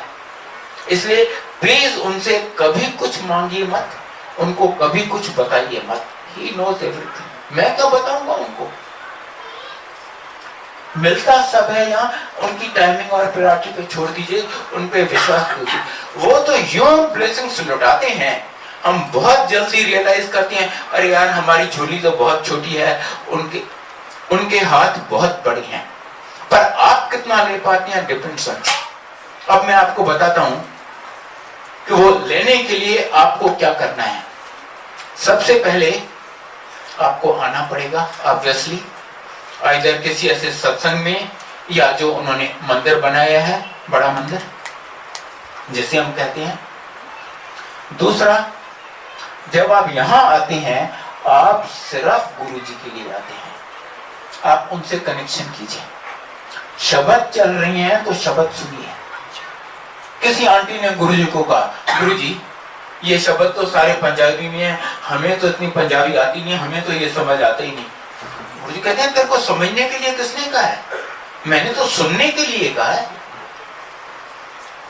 जितना आपको जरूरत है उतना आपको समझ आ जाएगा। इवन कोई क्वेश्चन आपको पूछना नहीं पड़ेगा। आपके मन में जो शंका, जो डाउट, जो प्रश्न है, किसी शब्द से, किसी के सत्संग से आपको उसका जवाब मिल जाएगा बगैर क्वेश्चन पूछे। और जो नहीं समझ आता उसकी वाइब्रेशन से आप हील होंगे। तीसरा, जो भी आपको ग्रहण करने को मिलता है वो अनमोल है, इनवैल्यूएबल, कोई उसकी कीमत नहीं लगा सकता। प्लीज एक दाना, एक ड्रॉप भी मत बचाइए। जल प्रसाद हो, चाय प्रसाद हो, या जो लंगर अभी मिलेगा, एक दाना, एक ड्रॉप भी मत बचाइए। अगर आप बचा रहे हैं तो आप अपने ब्लेसिंग्स लुटा रहे हैं। मैं आपको इसका भी एक छोटा सा सत्संग सुनाता हूँ। शरद पवार का नाम तो सुने होंगे सब। उसको माउथ कैंसर था। वो आया गुरुजी के पास। गुरुजी ने उसको एक गिलास चाय प्रसाद का दिया, ले ये पी ले। उसको माउथ कैंसर था, पीने में बहुत तकलीफ हो रही थी। उसने बड़ी मुश्किल से पौना पिया। नहीं, मेरे से नहीं पिया जा रहा। बाकी उसने अपनी आंटी को दे दिया। 2-2.5 महीने के बाद जब वो अगली बार आया, कहता गुरुजी मेरा कैंसर 75% ठीक हो गया है, 25% अब भी है। उसका मुंह आज भी टेढ़ा है, आपने देखा होगा। गुरुजी कहते हैं वो तो होना ही था ना, तूने 25% चाय जो बचा के अपनी आंटी को दे दी। ये है इस प्रसाद की महिमा। और चौथा and most important, total surrender. सब उन पे छोड़ दीजिए। कुछ बताने, कुछ मांगने की जरूरत नहीं है, वो सब जानते हैं। अगर कोई भी चीज कितनी भी छोटी या बड़ी, अगर वो आपको नहीं दे रहे, अगर डिले कर रहे हैं या डिनाई कर रहे हैं, विश्वास रखिए वो आपके लिए अच्छी नहीं। बस आप यहां आते रहिए और उनकी ब्लेसिंग्स लेते रहिए। एक और चीज मैं खास आपको बोलना चाहूंगा। मैंने आपको बताया वो महाशिव हैं, अकाल, अजूनी, अजन्मा। ना उनका जन्म हुआ है, ना कोई मध्य है, ना कभी अंत होगा। भले ये फिजिकल शरीर उन्होंने छोड़ दिया हो, आज भी वो हैं। इसीलिए उनका सिंहासन सजाया गया है। ये मत सोचिए कि आज गुरुजी नहीं है। इनफैक्ट आज वो पहले से बहुत ज्यादा पावरफुल हैं। जब तक वो इंसानी चोले में थे, उनके ऊपर भी लिमिटेशन थी। मेरे बेटे का कैंसर ठीक किया तो वो अपने ऊपर ले लिया। मेरी मदर का डायबिटीज, अर्थराइटिस ठीक किया, वो अपने ऊपर ले लिया। शरद पवार का कैंसर ठीक किया, अपने ऊपर ले लिया। किसी का हार्ट ब्लॉकेज ठीक किया, अपने ऊपर ले लिया। एक इंसानी शरीर कितनी बीमारियां, कितनी तकलीफें इस शरीर के ऊपर लेगा एक साथ। इसलिए लिमिटेशन थी, इसलिए कल्याण धीरे धीरे होते थे। आज ना उनको वो शरीर है, ना वो लिमिटेशन है। इसलिए आज पहले से बहुत ज्यादा और बहुत क्विक कल्याण हो रहे हैं। मैं आपको एक इंसिडेंट सुनाता हूं। अगस्त 2011 अपना मंडे का दिन हो, मैं बड़े मंदिर में थोड़ी सेवा कर रहा था। मेन हॉल के जस्ट आउटसाइड मुझे एक पेडिस्टल फैन शिफ्ट करना था। मैंने पेडिस्टल फैन को पकड़ा दोनों हाथों से और अपनी तरफ खींचा। उस दिन बहुत बारिश हुई थी, मानसून के सीजन थे, अगस्त, और फर्श एकदम गीला था। Artificial marble, very slippery. जैसे ही मैंने फैन को अपनी तरफ खींचा, मेरे दोनों पैर आगे स्लिप कर गए और मैं पीठ और सर के बल जाके गिरा। फैन मैंने अच्छी तरह पकड़ा हुआ था, फैन मेरे ऊपर, मैं तो वहीं दब गया। इधर से 2-4 सेवादार आए, फैन उठाया, फिर मुझे उठाए। अंकल आपको तो बड़ी चोट लगी होगी। मैंने कहा नहीं, मुझे तो कुछ भी नहीं हुआ। जबकि मुझे सुयर ऑस्टियोपोरोसिस है। जिस तरीके से मैं गिरा था, ये निश्चित है कि मेरी स्पाइन 2-4 जगह से टूटती और मेरी बाकी जिंदगी या बिस्तरे पे या कोमा में गुजरती। पर मुझे कुछ भी नहीं हुआ, मैंने एक पेन किलर भी नहीं खाया। अब आप मोर इंपॉर्टेंट पार्ट सुनिए। अपनी आंटी मेन हॉल में बैठी थी ध्यान में। उसे पता नहीं था मेरे साथ क्या हुआ है। वो ध्यान में देखती है कि गुरुजी मेन ड्राइववे में पैदल चल के आ रहे हैं और एग्जैक्टली जैसे मैं गिरा हूं, गुरुजी गिर जाते हैं। कहते गुरुजी आप तो हम लोगों को बचाते हैं, आज आप कैसे गिर गए? गुरु कहते हैं नहीं, मैं गिरा नहीं हूं। आज बारिश है ना, आज मेरी संगत के बहुत लोग यहाँ गिरेंगे, मैंने उन सब का कष्ट अपने ऊपर ले लिया है। और ये उनके 14 छोड़ने के 4.5 साल बाद की बात बता रहा हूं। ये हैं हमारे गुरु जी। अभी 1 साल हुआ, हम लास्ट सितंबर में ऋषिकेश गए थे। उससे पहले अंकल को पैरालिसिस हुई थी मंदिर में, and that lasted only for 24 hours, not even 24 hours. दुख तो हमें मिलता है, वो हमारे कर्मों के हिसाब से है। हम कर्म बुरे करके आए, इसीलिए दुख देखते हैं, क्योंकि हमें नहीं पता चलता हमें दुख क्यों मिल रहा है। हमने किसी का कुछ गुजारा नहीं, मेरे बेटे को कैंसर हुआ, अंकल की बाईपास सर्जरी में डेथ हो गई, ये हमारे सब कर्म है। तो अंकल को पैरालिसिस हुई, गुरुजी ने वो 10% में उनको कटवा दिया। Within 24 hours he was hello and hearty. कोई फिजियोथेरेपी नहीं ली, कुछ नहीं किया, ना टैबलेट खाई, ना कोई ट्रीटमेंट हुई। हाँ, इन्वेस्टिगेशन हुई और डॉक्टरों ने कहा कि कोई कहीं छोटी सी क्लॉट थी, उसकी वजह से अंकल को पैरालिसिस हुई है। उसके बाद after 1 week we went to Rishikesh, Triveni घाट।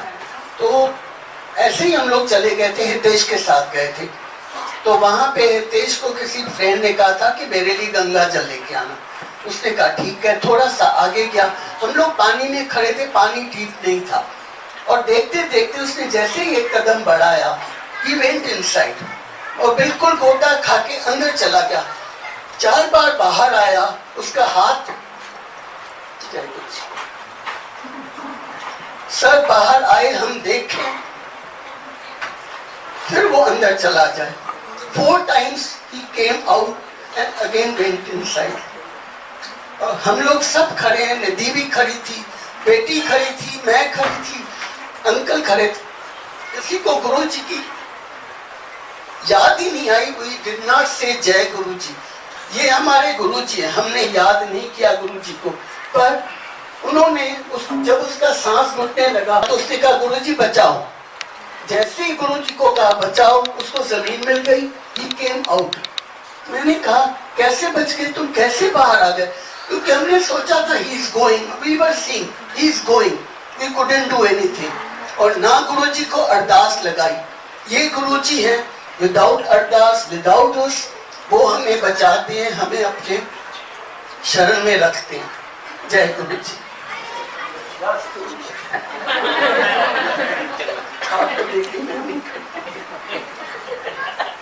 जय गुरु जी। अब मैं आपको अपने मकान का बताता हूँ। मैं दिल्ली में रहता था, गवर्नमेंट ऑफ इंडिया में अच्छी पोस्ट पे था। चाणक्यपुरी में बढ़िया सा फ्लैट मिला हुआ था गवर्नमेंट ऑफ इंडिया का। पता था रिटायर करेंगे, वो छोड़ना ही पड़ेगा, वहां तो रिटायरमेंट के बाद रह नहीं सकते। अपनी जो हैसियत थी उसके मुताबिक मैंने एक द्वारका में 3 बेडरूम फ्लैट लेके रखा था कि रिटायर करेंगे उधर शिफ्ट करेंगे। मैंने रिटायर किया, मेरी आंटी ने उससे 1 साल बाद रिटायर किया। तब तक हमको आरकेपुरम में दूसरा मिला 1 साल के लिए वो फ्लैट। जब वो भी 1 साल बाद हमें छोड़ना था, एक दिन गुरुजी मेरे से पूछते हैं तो अब कहाँ जाएगा रहने? मैंने कहा गुरुजी द्वारका में एक फ्लैट ले रखा है, वो वहां जाओ। नहीं तू उधर मत जा, तू गुड़गांव में 500 गज का प्लॉट लेके और अपना मकान बना, बंगलो बना। मैं तो ठंडा हो गया। मैं था तो बहुत अच्छी पोस्ट पे, पर गवर्नमेंट ऑफ इंडिया में आप जानते होंगे रैंक भले ही हो पर तनख्वाह वंखा नहीं होती। मैंने कहा 500 गज का प्लॉट लेके और मैं उसमें मकान बनाऊं, ये मेरी हैसियत से तो बहुत बहुत बार है, मैं तो ये नहीं कर सकता। पर गुरुजी का जो ऑरा था ना, आप उनसे बहस नहीं कर सकते थे, उनसे डिस्कस। वो तो आपसे आपका नाम पूछेंगे ना, आप नाम भी भूल जाएंगे अपना। अच्छा, गए घर, जाते हुए मैंने आंटी को बोला, मैंने कहा ये अच्छा। दूसरी बात हमें जो लगी सबसे बड़ी, मैंने कहा वो पार्टीशन में हम 48 में हम यहाँ आ गए थे, पाकिस्तान से यहाँ, सिंध से यहाँ। मैंने कहा 50-55 साल हम दिल्ली में रहे हैं, दिल्ली कैपिटल ऑफ इंडिया। अब गुरुजी कह रहे हैं वो गुड़गांव तो उन दिनों इतना ज्यादा नाम भी नहीं था।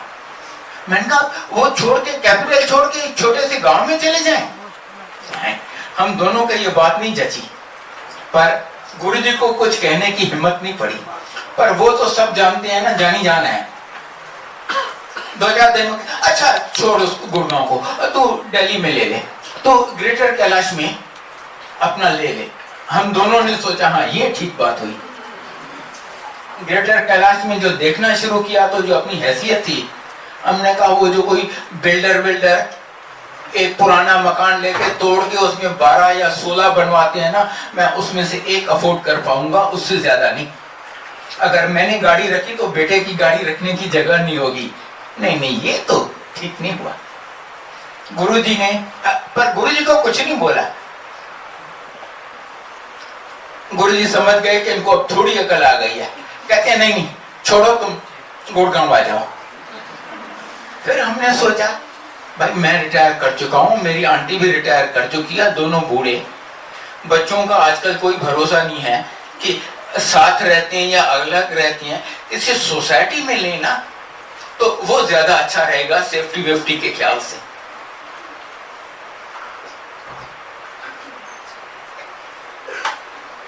अगेन गुरुजी को कुछ नहीं बोले। गुरु कहते ऐसा करो, तुम वो हेरिटेज सोसाइटी है ना, उसमें एक फ्लैट देखो। दोनों को वो बात जची, हाँ ये ठीक है। वहां देखना शुरू किया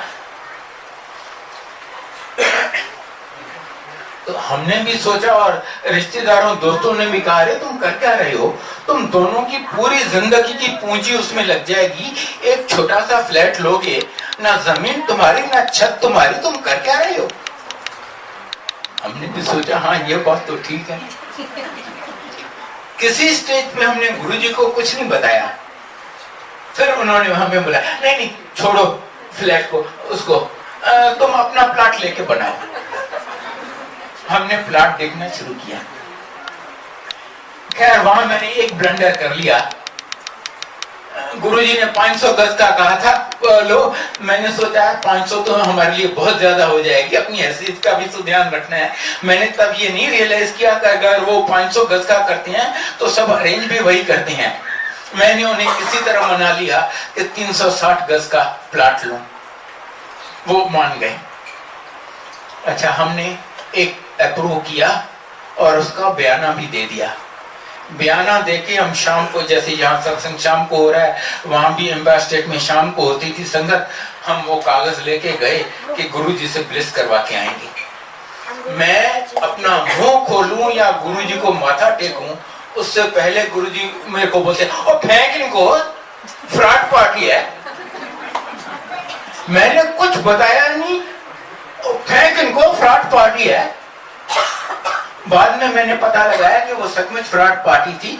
कोई उसका प्लाट का रियल ओनर अमेरिका में बैठा हुआ था और कोई और मुझे वो प्लाट बेच रहा था। और गुरुजी की कृपा से ऐसी फ्रॉड पार्टी से भी मुझे बयाना वापस मिल गया। कभी आपने सुना है ऐसा? यहाँ ये सब होता है। वो जो गुरुजी कहती है ना, मैं शुरू वहां पर होता हूँ जहां आदमी की सोच या मेडिकल साइंस खत्म होती है। इसलिए जब आप यहाँ आते हो अपनी अकल को जूतों के साथ बाहर रख के आओ, यहाँ उसका कोई काम नहीं है। अच्छा फिर उसके बाद हमने और देखना शुरू किया और अल्टीमेटली एक पसंद आ गया। गुरुजी को बताया, गुरुजी ने कहा हाँ ले लो। वो प्लाट हमने ले लिया।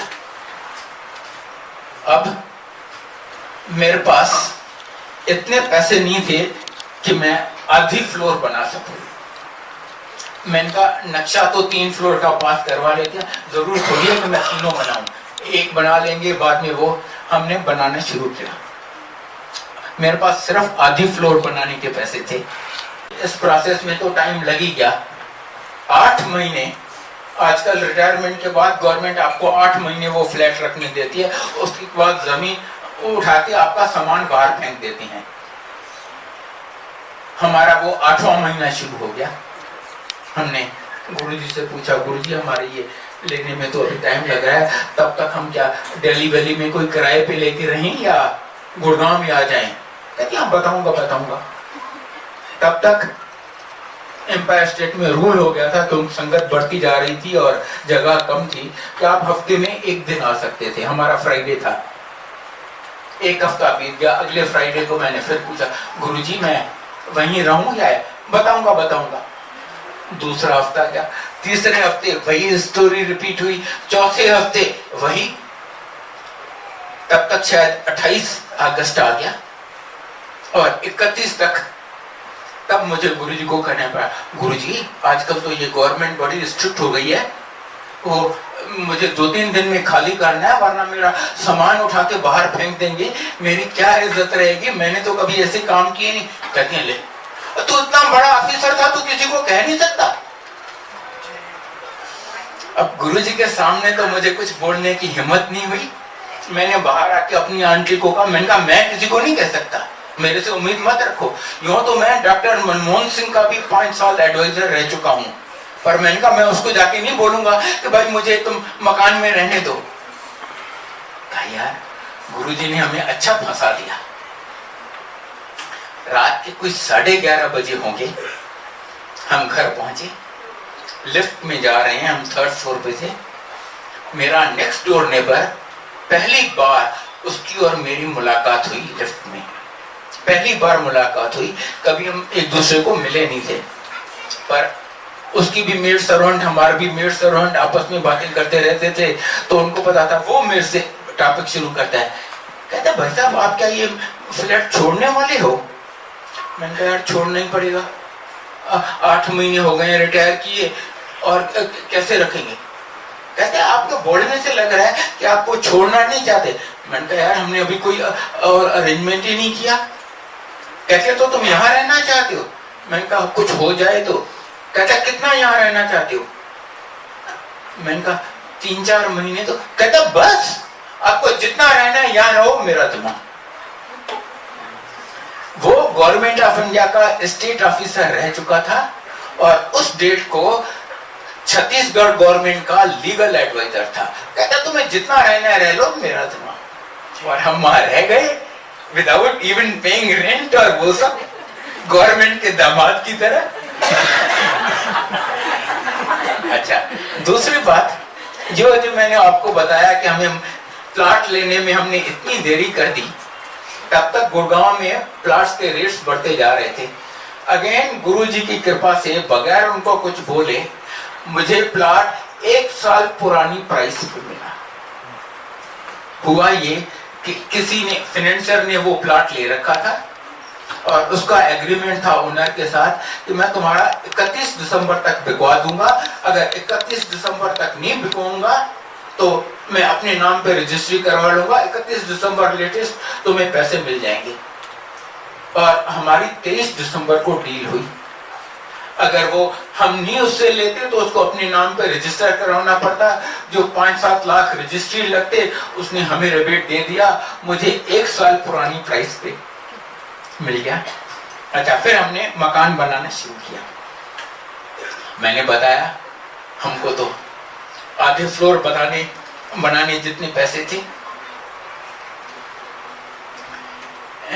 एक दिन गुरुजी मेरे से पूछते हैं, वो जानते तो सब हैं, उनको मेरे से पूछने की जरूरत नहीं थी। फिर वो पूछते तो पहले कहाँ रहता था? मैंने कहा जी देवनगर। चाणक्यपुर से पहले। मैंने सोचा, मैंने कहा जी देवनगर। नहीं, उससे पहले। मैंने कहा जी पटेल नगर में मेरे पिताजी का मकान था। अच्छा, बस उन्होंने उस मकान को ब्लेस कर दिया। उस मकान का चक्कर ये था कि हम 8 भाई बहन हैं। मेरे पिताजी की डेथ हुए 20 साल हो गए थे, मेरे मदर की डेथ हुए 4-5 साल हो गए थे। हम 8 भाई बहनों में कोई फैसला नहीं हो रहा था कि उसको अगर बेचें तो प्रोसीड्स कैसे डिस्ट्रीब्यूट करें भाई बहनों में। हम 4 भाई 4 बहन हैं। कुछ ब्रदर्स कहते थे कि नहीं सिस्टर को हिस्सा नहीं देंगे, कुछ कहते थे हाँ जी देंगे। इस झगड़े में फिजिकल पोजीशन मेरे एक छोटे भाई के पास था। वो कहता था तुम शेयर की बात कर रहे हो, तुम उसमें पैर तो रख के दिखा दो। और सबको पता था मैं तो भाई शरीफ आदमी हूँ। मैंने कहा मैं तो कोर्ट वोट में नहीं जाऊंगा अपना शेयर लेने के लिए, पढ़ा रहे तो पढ़ा रहे। गुरुजी ने जो मेरे से सिर्फ इतना पूछा कि तुम पहले कहाँ रहते थे, उन्होंने उस मकान को ब्लेस कर दिया। एक मंडे का दिन मैं बड़े मंदिर में सेवा कर रहा था। मेरी दीदी बॉम्बे में रहती है, सबसे बड़ी जो सिस्टर है वो दिल्ली आई हुई थी, उसका फोन आता है कि हम ये मकान बेच रहे हैं पटेल नगर का। अब देखिए, सब चारों भाइयों में मैं सबसे बड़ा हूं, उसने मेरे से पूछा तक नहीं। उसे पता था ना ये शरीफ है, जो भी हम करेंगे वो मान जाएगा। कहती है हम ये मकान बेच रहे हैं। बेच रहे हैं क्या? बेच दिया है, बयाना ले लिया है, तुम्हारे शेयर में से 5 लाख तुम्हारा शेयर सवेरे छोटी सिस्टर के साथ तुम्हें भिजवा रही हूं। उस मकान से वो मकान बिक गया, उससे पैसे आने लगे इंस्टॉलमेंट्स, और मेरा मकान बनता गया। फिर भी अमाउंट वाज नॉट इनफ कि 3 फ्लोर्स बन सके। मेरी धीरे धीरे सब बैंक डिपॉजिट्स भी, फिक्स डिपॉजिट्स खत्म होने लगी। उस बैंक में मेरा कोई 30 साल से अकाउंट था। एक दिन वो बैंक मैनेजर मुझे हंस के कहता है, जेठरा साहब अब सारे पैसे निकलवा लोगे तो हमारा बैंक कैसे चलेगा? मैंने कहा भैया मेरी तो आज ये हालत है, मुझे आज लोन की जरूरत पड़ गई है। कहते हमसे लो ना। मैंने कहा देखो आंटी, एग्जैक्टली ऐसी बात हुई। उसने मुझे फॉर्म दे दिया और मैंने फॉर्म भर के उसको दे दिया। मैं रिटायर कर चुका था, मेरी आंटी रिटायर कर चुकी थी। ऐसे आदमियों को कोई बैंक टच नहीं करता। वो nationalised bank, no running around, no chasing, मेरा लोन सैंक्शन हो गया। रिजल्ट ये हुआ कि जहां मुझे आधी फ्लोर बनाने के पैसे मुश्किल थे, मेरी 3 फ्लोर्स बन गई। आज 1 फ्लोर पे हम मियां बीवी रहते हैं, 2 फ्लोर्स किराए पे हैं, उससे वो लोन वोन सब चुकतू हो गया और मैं 3 फ्लोर्स का मालिक। इनकी कृपा, इनके लिए कौन सी बड़ी बात है।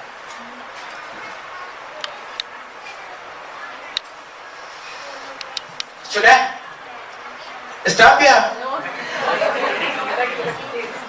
ओके। अब मैं हितेश का आपको बताता हूं। हितेश हम लोगों से बहुत बाद में गुरुजी से जुड़ा है। उसे गुरुजी से एक बहुत बड़ी शिकायत थी। वो स्पिरिचुअली काफी एडवांस्ड है। इनफैक्ट मेरा बेटा होके वो मेरे से ज्यादा एडवांस्ड है, लेट मी एडमिट। उसे मेरे से गुरुजी से एक बहुत बड़ी शिकायत थी। कहते हैं आपके गुरुजी आपको भगवान तक पहुंचने का रास्ता नहीं बताते, वो बस सब खुद कर लेते हैं। बहुत बाद में उसने रियलाइज किया कि वो खुद परमेश्वर है, तो वो मुझे परमेश्वर तक पहुंचने का रास्ता क्या बताएंगे। अब वो हमसे भी ज्यादा जुड़ा हुआ है। अच्छा, वो स्पिरिचुअली एडवांस। कहता है मैं शादी वादी के चक्कर में नहीं पड़ता। है तो वो भी इंजीनियर, वो शेयर ट्रेडिंग का काम करता था। एक दिन गुरुजी उससे पूछते हैं, जानते तो सब है वो, उनको मैं क्या बताऊंगा, फिर भी पूछते हैं तू क्या करता है। इसने बताया नहीं, ये काम बंद कर दो, तू नौकरी कर। जनाब, रात को गुरुजी ने कहा, इसने अगले दिन से वो काम तो बंद कर दिया, पर वो नौकरी में इंटरेस्टेड नहीं था। नौकरी वोकरी के लिए कहीं ट्राई नहीं किया। 6-8 महीने बीत गए। एक दिन गुरुजी फिर इससे पूछते हैं तू क्या करता है। गुरुजी अभी तक तो नौकरी मिली नहीं। ये नहीं कहता कि मैंने नौकरी के लिए कहीं ट्राई ही नहीं किया। गुरुजी अभी तक तो नौकरी मिली नहीं। कहते हैं 10 दिन में मिल जाएगी। उस 10 दिन में 8 दिन बीत गए। इसने कहीं अप्लाई तक नहीं किया। 8वें दिन शाम को इसको किसी प्लेसमेंट एजेंसी से फोन आता है, भाई साहब आपने 2-3 साल पहले कहीं नौकरी के लिए अप्लाई किया था, आप अभी तक इंटरेस्टेड हो नौकरी में। हाँ जी, कल सवेरे 11 बजे फलां जगह पे इंटरव्यू के लिए पहुंच जाना, हमारे घर से 2 किलोमीटर दूर, और ये शाम को अपॉइंटमेंट ऑर्डर लेके आ गया। वो जो गुरुजी ने मेरे बेटे को वो शेयर ट्रेडिंग का काम छुड़वा दिया 2007 में। क्यों? आपको पता है 2008 में शेयर मार्केट का क्या बुरी तरह क्रैश हुआ था। उससे पहले गुरुजी ने इसको छुड़वा दिया। अगर वो नहीं छुड़वाते तो उस दिन वो क्या डूबता, हमें भी साथ लेके डूबता। 14 मई 2007 जिस दिन लास्ट टाइम गुरुजी बड़े मंदिर में आए थे, जब वो अपनी फिजिकल फॉर्म में थे, बड़े जावेल मूड में थे। उस पे बैठे थे चेयर पे, लॉन में, सारी संगत हम सेवादार नीचे बैठे। उन दिनों मंदिर में बहुत काम चल रहा था, बहुत सेवादार थे, मैं भी वहीं था, मेरी आंटी भी थी, भाटिया अंकल आंटी भी थे, बैठे थे। कुछ देर बाद एक सेवादार को बोलते, और जा तू भाटिया अंकल आंटी को बुला के ले आ। वो जो बुला के लाया, वो बैठे, उनसे बात करने लगे। बात क्या करते, सवाल भी खुद पूछते, जवाब भी खुद देते, उनको तो सब पता ही है ना, हम क्या। वो कुछ देर के बाद किसी और को भेजती है, और जा तो जेठा अंकल आंटी को बुला के ले आ। हम भी आए जी, बैठे। मेरे से तो ज्यादा बात नहीं की, मेरे से वैसे भी बात करते रहते थे। कुछ देर के बाद भाटिया अंकल आंटी को हमारे लिए बोलती है, ये बहुत अच्छे लोग हैं। हमें बोलती हैं इनके लिए, ये बहुत अच्छे लोग हैं, इनकी बेटी और इनका बेटा आपस में शादी कर लो, बात खत्म। अच्छा सॉरी, उससे पहले एक इंटरेस्टिंग आपको बताना भूल गया। ये भाटिया अंकल की बेटी ने M.Com कर लिया, उसकी नौकरी लग गई। एक दिन गुरुजी उसको सपने में आते हैं और कहती हैं, तेरी माँ ते मेरा सिर खा जाएंगे तेरी शादी वास्ते। उसको कह दे, फिक्र नहीं कर, तेरी शादी मेरा जिम्मा है, मैं तेरी शादी करवाऊंगा, तेरे को हीरे जैसा लड़का दिलाऊंगा। ये सवेरे उठी, उठ के पूछती, मम्मी आपका गुरुजी का सिर खा जाती हो मेरी शादी के लिए? कहती नहीं बेटी, ऐसी बात तो नहीं है, पर अब उसको बेटा भी नहीं है, मैरिड बेटी दूर है, अमेरिका में बैठी है। कहती हाँ, कल तुम्हारे पापा और मैं तुम्हारी शादी डिस्कस कर रहे थे, तो हमने गुरुजी से अरदास की, गुरुजी आप भी कुछ मेहर करो। कहती है ये जवाब दिया है गुरुजी ने, अब तू चुप करके बैठ जा। तो 14 मई 2007 गुरुजी ने इनकी शादी फिक्स कर दी। बेटी की M.Com हो गई, उसकी नौकरी, वो नौकरी पे बैठी है। बेटे ने वो मैंने आपको बताया नौकरी ज्वाइन कर ली, उसके बाद उसका चंडीगढ़ ट्रांसफर कर गया, वो चंडीगढ़ में बैठा है। हमने उसको फोन करके बताया कि गुरुजी ने तेरी शादी फिक्स कर दिया। कहते हैं मुझे तो शादी नहीं करनी। हमने कहा भाई गुरुजी ने किया और हमारी हिम्मत नहीं है कि हम गुरुजी से बहस करें। 27 मई 2007 वो तो आ गया जी, नहीं मैं शादी वादी नहीं करता। वो प्रोटेस्ट करने आ गया, चंडीगढ़ से छुट्टी लेके आ गया गुड़गांव हमारे पास। 27 मई 2007 जिस दिन लास्ट डे गुरुजी ने संगत की थी एम्पायर स्टेट में, जब वो फिजिकल फॉर्म में थे। सवेरे 3 बजे मेरी आंटी को फोन आता है, अननोन नंबर। ये फोन उठाती है, हाँ जी आप कौन बोल रहे हैं? मैं गुरुजी बोल रहा हूँ। हाँ जी गुरुजी। कहते आज सब लोग तुम मंदिर आ जाओ। हम तो समझ गए कि आज डांट पड़ने वाली है। ये कहती है, तब तक बड़े मंदिर एम्पायर स्टेट में रूल हो गया था कि आप हफ्ते में 1 दिन आ सकते थे। तो ये कहती है गुरुजी हमारा तो फ्राइडे दिन है, हम तो परसों होके आए। नहीं आज सब आ जाओ। हम गए, हम तो घबरा रहे थे, गुरुजी को फेस करना है, नो जोक। मेरा दामाद भी बैठा हुआ था। मेरी आंटी उसको बोलती, अरे भाटिया आंटी की तो 4-5 सिस्टर्स हैं, वो इतने लोग हो जाएंगे, हम अकेले पड़ेंगे। बेटा तुम चलोगे हमारे साथ मॉरल सपोर्ट के लिए? जबकि वो गुरुजी को नहीं मानता, गुरुजी के यहाँ कभी नहीं आता। हाँ मम्मी मैं चलूंगा। जनाब हम सब गए। वहां पर कोई डिस्कशन नहीं, कोई बात नहीं। गुरुजी ने उस दिन लड्डू बांटे, सारी संगत को 1-1 लड्डू दिया। भाटिया अंकल की बेटी को 2, मेरे बेटे को 2। उसके बाद अनाउंस किया, आप दोनों की शादी हो गई। मैंने उसकी तो मिठाई भी बांट दी। अब आपको फेरे डालनी है तो डाल लो, नहीं डालनी है तो वो भी नहीं डालो, शादी हो गई। पर उनको पता था ना हम कैसे लोग हैं, फेरे तो करेंगे। तो कंडीशन रखी, देखो 25 आदमी इनकी तरफ से, 25 इनकी तरफ से, उससे एक ज्यादा नहीं होना चाहिए। अब हमारे लिए it was such a problem. मैंने आपको बताया हम 8 भाई बहन हैं। मेरी आंटी के 4 भाई बहन, कईयों के बेटा बहू बेटी दामाद हैं। अब ये मिलाकर ही 100 से ज्यादा हो जाएंगे। पर गुरुजी ने कंडीशन रखी। अब हम 4 भाई हैं ना, उसमें से 2 की डेथ हो चुकी थी उस डेट को।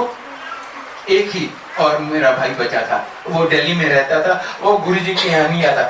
मैंने उसको बोला भाई देखो शादी में या तुम और तुम्हारी आंटी आएंगे या तुम्हारा बेटा बहू, चारों नहीं। कहता है तुम्हें जरा सी शर्म नहीं आ रही, तुम्हारा एक भाई बचा उसको ऐसे इनवाइट कर रहे। मैंने कहा हाँ जी हम तो ऐसे ही इनवाइट करेंगे। तो दैट इज हाउ। फिर हमने गुरु पूर्णिमा के दिन शादी की, दिन को और शाम को जाके गुरुजी की ब्लेसिंग्स ली। तो आप देख रहे हैं वो गुरुजी कहते हैं अगर आप अपनी जिंदगी की लगाम मुझे सौंपोगे ना, मैं एकदम सीधा हूं। और वो आप ये जीता जागता एग्जाम्पल आपके सामने खड़ा है। बस आपसे हाथ जोड़ के विनती है कि यहाँ आते रहिए और उनकी ब्लेसिंग्स लेते रहिए। जय गुरु जी। जिन प्रेम कियो तिन ही प्रभ पायो।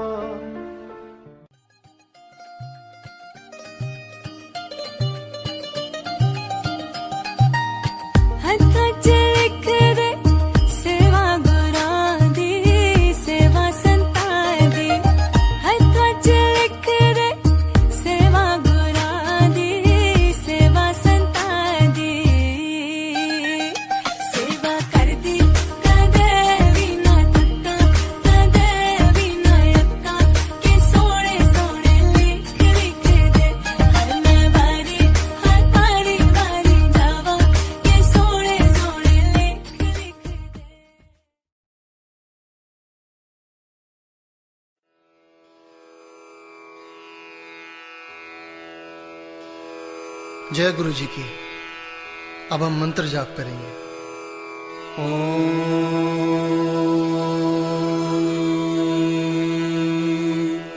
नमः शिवाय। शिव जी सदा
ओम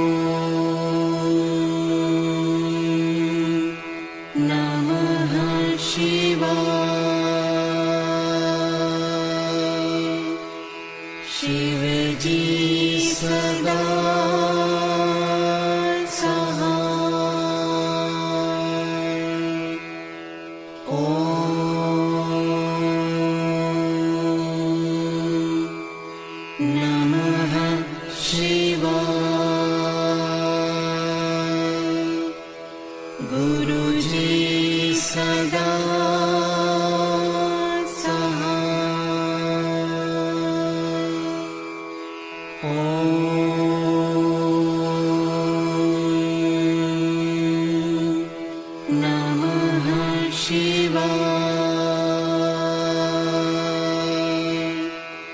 शिव जी सदा सहाय।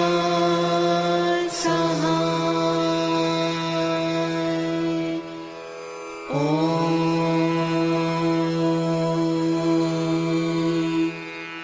नमः शिवाय।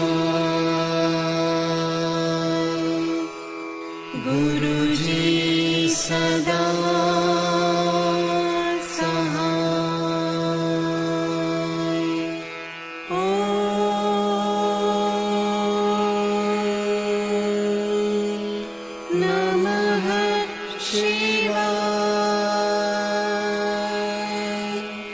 शिव जी सदा सहाय। ओम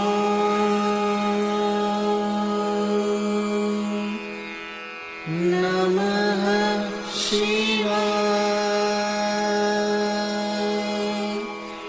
गुरुजी सदा